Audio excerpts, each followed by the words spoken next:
हमें सवाल दिया गया है कि फंक्शन एफ एक्स बराबर है 49 माइनस एक्स स्क्वायर के।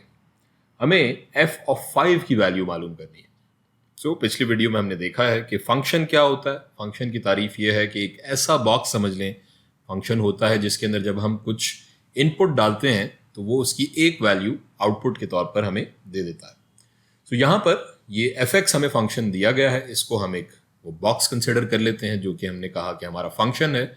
और यहाँ x की जगह अगर 5 हो यानी f ऑफ 5 की वैल्यू हमें मालूम करनी है। इसका मतलब यह है कि जहां भी इस फंक्शन में हम x देखेंगे वहां हम उसकी जगह 5 सब्सटीट्यूट कर देंगे, उसकी जगह 5 को रिप्लेस कर देंगे। ये हम करके देख लेते हैं। f ऑफ 5 बराबर हो जाएगा ये 49 माइनस यहाँ x स्क्वायर की जगह आ जाएगा 5 का स्क्वायर, और ये हो जाएगा 49 माइनस 25 जो के बराबर हो जाएगा 24 के। हमारा f ऑफ 5 हो जाएगा 24 या 24। इतनी सी बात है।